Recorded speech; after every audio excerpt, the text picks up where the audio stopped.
মালদার কালিয়াচক ৩ নম্বর ব্লকের বৈষ্ণবনগর চক্রের ৪৫তম বার্ষিক শিশু ক্রীড়া উৎসব হয়ে গেল সোমবার। এদিন এই ক্রীড়া উৎসব অনুষ্ঠিত হয় বৈষ্ণবনগর খেলার মাঠে। সেখানে জাতীয় পতাকা সহ ৭টি অঞ্চলের পতাকা উত্তোলনের মাধ্যমে বার্ষিক ক্রীড়া উৎসব শুরু হয়। উপস্থিত ছিলেন বৈষ্ণবনগরের বিধায়ক চন্দনা সরকার, বৈষ্ণবনগর থানার আইসি বিপ্লব হালদার, বৈষ্ণবনগর চক্রের অবর বিদ্যালয় পরিদর্শক নাসরিন বানু সহ অন্যান্যরা।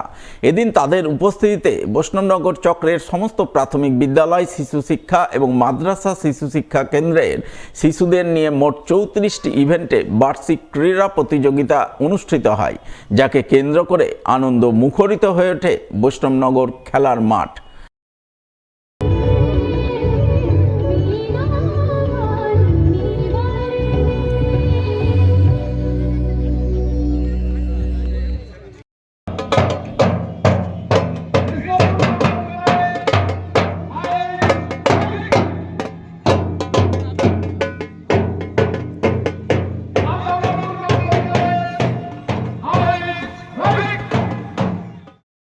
অন্যদিকে মালদা চক্রের ৪১তম বর্ষের বার্ষিক শিশু ক্রীড়া উৎসব হয়ে গেল সোমবার। এদিন এই শিশু ক্রীড়া উৎসবের আসর বসে পুরাতন মালদা ব্লকের মুচিয়া মোহনবাগান ফুটবল ময়দানে।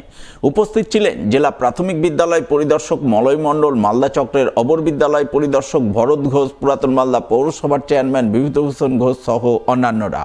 এদিন তাদের উপস্থিতিতে পতাকা উত্তোলন, মশাল প্রজ্বলন ও মার্চ পাস্টের মাধ্যমে মালদা চক্রের ৪১তম বর্ষের বার্ষিক শিশু ক্রীড়া উৎসব শুরু হয়।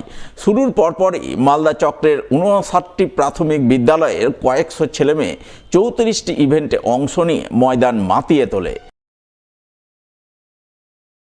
৪১তম মালদা চক্রের চক্র শিশু ক্রীড়া উৎসব হচ্ছে, যেটা আমাদের পশ্চিমবঙ্গ সরকারের প্রাথমিক শিক্ষা বিভাগের অন্যতম একটি প্রোগ্রাম, যেটা প্রত্যেক বছর অ্যানুয়ালি হয়ে থাকে। এখানে আজকে যে মালদা চক্রের অনুষ্ঠান এখানে অনুষ্ঠিত হচ্ছে, মোহনবাগান মাঠ বলি আমরা এটাকে, সেখানে অনুষ্ঠিত হচ্ছে।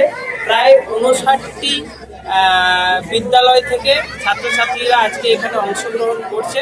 ৩৪টি ইভেন্ট এখানে অনুষ্ঠিত হবে। প্রত্যেকটা এখানে যে Malda old Malda municipality, old Malda ব্লকের অন্তর্গত সকল বিদ্যালয় থেকে এখানে শিশুরা অংশগ্রহণ করতে এসেছে।